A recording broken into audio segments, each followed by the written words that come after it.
जेव्हापासून मला राजकारणाची समज आली, साधारणपणे तो काळ असेल एक 75चा वगैरे काळ असेल, ज्याला समज नसेल नाही म्हणणार मी, उमज म्हणेन मी. उमजलं ज्याला म्हणतो आपण. 75चा काळ असेल, आणीबाणीचा काळ.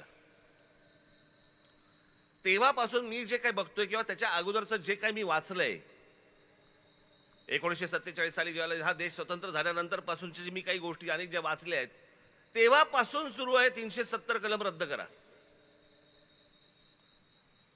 आज नरेंद्र मोदींचं सरकार ज्यावेळेला आलं, नरेंद्र मोदींनी त्या काश्मीरमधलं 370 कलम रद्द केलं. 370 कलम रद्द काय होतं की आपल्या देशाचा एक भाग, पण तिथे तुम्ही 1 इंच जमीन विकत घेऊ शकत नाही. हे जे आजपर्यंत होतं, हे नरेंद्र मोदींच्या सरकारमुळे झालं, हे तुम्हाला मान्य करावंच लागेल.